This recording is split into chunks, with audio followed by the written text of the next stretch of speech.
नमस्कार मित्रांनो, आज आपण बघणार आहोत पितृपक्षाची कथा। की ही कथा ऐकल्यानंतर आपल्या जीवनातले सगळे दुःख दारिद्र्य नष्ट होतात। पितृलोक आपल्यावरती प्रसन्न होऊन पितर आपल्याला चांगला आशीर्वाद देतात। अशी ही अत्यंत पवित्र असणारी कथा पितृपक्षामध्ये खास करून आम्ही तुमच्यासाठी घेऊन आलेलो आहोत। तर व्हिडिओ हा शेवटपर्यंत बघा आणि ही संपूर्ण कथा ऐका ही विनंती। आटपाट नगर होतं। नगरामध्ये जोगे आणि भोगे नावाचे दोन भाऊ राहत होते। आई वडिलांचा मृत्यू होऊन खूप वर्ष झाले होते। दोन्हीही भावाचे लग्न झाले। दोघेही वेगळे वेगळे राहत होते। जोगे हा श्रीमंत होता। त्याला भरपूर जमीन जुमला होते। त्याचं घर महलासारखं सुंदर होतं। त्याच्या बायकोला खूप सारे दागिने होते। परंतु त्याचा भाऊ भोगे हा खूप गरीब होता। त्याच्या खाण्यापिण्याचे वांदे होते। तो कसाबसा आपला आलेला दिवस पुढे ढकलत होता आणि जीवन जगत होता। त्याचे कारण फारच दारिद्र्य त्याच्या वाट्याला आलेले होते। जो भोगे असतो त्याला माहीत असते दारिद्र्यामध्ये माणसाला जीवन जगणे फारच कठीण होऊन जाते। दोघांमध्ये एक गोष्ट महत्त्वाची चांगली होते, ती म्हणजे दोघांमध्ये प्रचंड प्रेम होते। दोघेही एका जीवाने राहत असत। दोघांना कोणतीही मदत लागली तरी कधीच कोणीही नाही म्हणत नसे। एकमेकांची ते मदत करत असत। मात्र जोगेची पत्नी फार गर्विष्ठ होती। ती भोगेच्या पत्नीला फार कमी लेखत असे व सतत त्यांच्या गरिबीची ती जाणीव त्यांना करून देत असे की तुम्ही फार गरीब आहात, असं कायम ती टोचून बोलायची।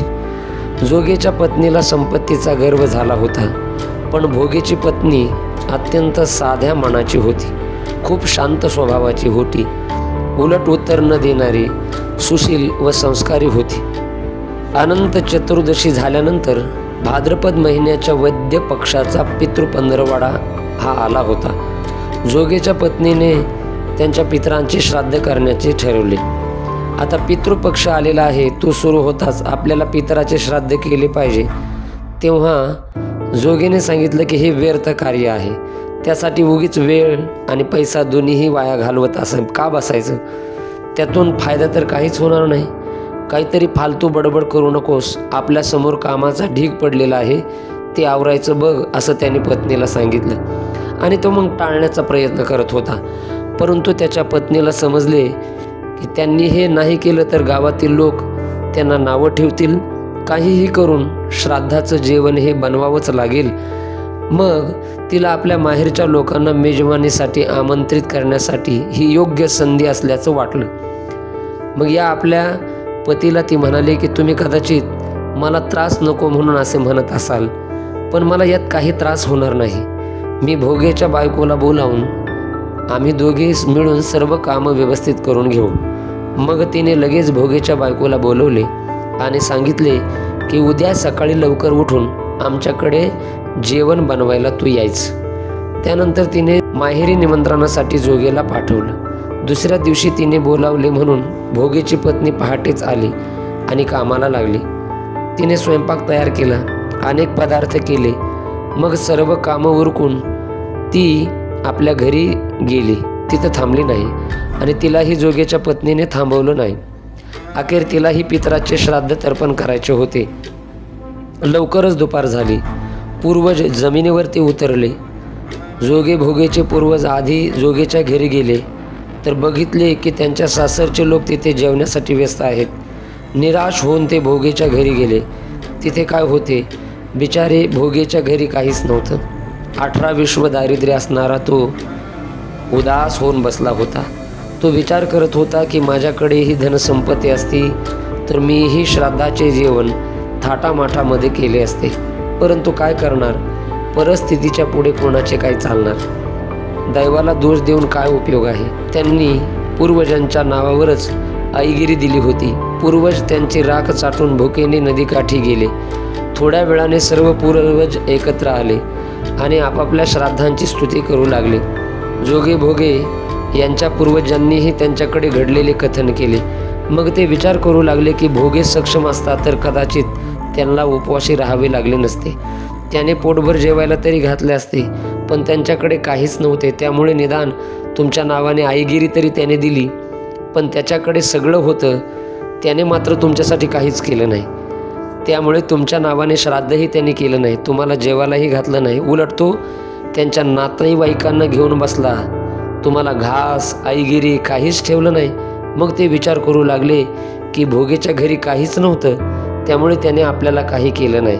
त्याला स्वतःसाठीच भाकरीचा तुकडा नाही, तर त्याची पोरं उपवाशी पोटी निसतात, तो तरी बिचारा काय करणार. जर सक्षम असता तर त्याने आपलं श्राद्ध चांगलं केलं असतं. पण भोगेच्या घरी मात्र सगळं व्यवस्थित असताना त्याने आपल्यासाठी काहीच केलं नाही, त्याला आपली दया आली नाही असा विचार ते करायला लागले. आणि मग त्यांना भोगेची दया आली. अचानक ते गाणं म्हणून नाचू लागले की भोगेचे घर धनधान्य आणि संपत्तीने भरून जावे. संध्याकाळ झाली. भोगेच्या मुलांना खायला काही मिळाले नाही. त्यांची मुलं रडत रडत आईजवळ आली. त्यांनी आईला सांगितले की मला भूक लागलेली आहे, आम्हाला काहीतरी खायला दे. आज लोकांच्या घरी पंचपक्वान्न अन्न बनवत आहेत आणि आपल्या घरी काहीच बनवलेलं नाही, आम्हाला सुद्धा खायला दे आई. तेव्हा त्यांना टाळायचं म्हणून भोगेची बायको म्हणाली, जा, ते अंगणामध्ये कुंड उलटे करून ठेवलेले आहे, ते उघडून जे मिळेल ते वाटून खा. मुलांना काय माहीत आईने असे का सांगितले. मुलं मात्र आनंदाने पळत पळत त्या कुंडाजवळ गेली. मुलांना वाटले की आईने काहीतरी आपल्यासाठी छान बनवलेलं असणार. आणि मग मुलं तिथे पोचल्यावर काय घडलं की ती टाकी धनाने भरलेली होती. ते आईकडे धावत धावत आले आणि सर्व काही आईला सांगितलं. अंगणात आल्यानंतर भोगेच्या पत्नीने हा सर्व प्रकार पाहिला, तेव्हा तिलाही आश्चर्याचा धक्का बसला. अशा रीतीने पूर्वजांच्या कृपेमुळे भोगे हा श्रीमंत झाला. पैसा मिळाल्यावर तो अहंकारी झाला नाही. दुसऱ्या वर्षी पितृपक्ष आला. श्राद्धाच्या दिवशी भोगेच्या पत्नीने 56 प्रकारचे पदार्थ बनविले. ब्राह्मणाला बोलवून श्राद्ध केले, भोजन दिले, ब्राह्मणांना दक्षिणा दिली. सोन्या चांदीच्या भांड्यामध्ये भाऊ आणि वहिनींना जेवण नेऊन दिलं. त्यामुळे पूर्वज अत्यंत आनंदी आणि समाधानी झाले. अशा पद्धतीने जे कोणी आपल्या पितरासाठी दानधर्म करतात त्यांच्या जीवनातील सर्व दुःख दारिद्र्य निघून जाते. त्यांच्यावर पितर अतिशय प्रसन्न होतात, संतुष्ट होतात आणि या कारणामुळे पितृ नाराज होत नाहीत. म्हणून पूर्वजांच्या पितराच्या नावाने तर्पणविधी दरवर्षी केला पाहिजे. त्यांच्या वंशजाकडून आदर हवा असतो त्यांना. धार्मिक मान्यतानुसार जेव्हा एखादा प्रिय व्यक्तीचा मृत्यू होतो तेव्हा तो पितृदेवाचे रूप धारण करतो आणि त्यांच्या वंशाचे रक्षण करतो. पण माणसाने त्याची पूजा केली नाही, त्यांचा तिरस्कार केला तर त्यांना राग येतो आणि त्याचे वाईट परिणाम माणसाला भोगावे लागतात.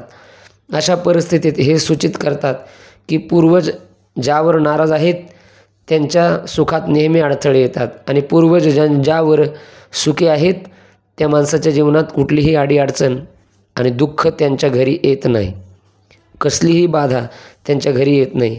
मुलं सुखी राहतात, मुलांना कोणी प्रतिस्पर्धी निर्माण होत नाही, अडीअडचणीचा सामना करावा लागत नाही. विवाहामध्ये कसलीही अडचणी येत नाहीत.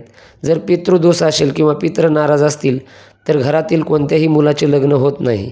विवाहामध्ये अनेक अडचणी येतात तर जीवनात अनेक संकटाचा सामना करावा लागतो. कामामधले अडथळे दूर व्हावे वाटत असतील तर पितृदोष आपल्याला लागता कामा नये. पितराचं आपण दरवर्षी केलं पाहिजे. श्राद्धांतर्पण विधी हे करणं अनिवार्य आहे. त्यामुळे आपले पूर्वज पितर आपल्यावरती खुश राहतात. म्हणून या पितृपंधरवाड्यामध्ये आपल्या पूर्वजांच्या पितराच्या नावाने तर्पणविधी करायला विसरू नका. सगळ्या अडीअडचणी आपले पितर नक्की आपल्या दूर करतील. तर ही कथा आशा करतो की आपल्याला आवडली असेल. अजूनही चॅनल सबस्क्राईब केलं नसेल तर कृपया चॅनलला सबस्क्राईब करा, लाईक करा, शेअर करा. धन्यवाद.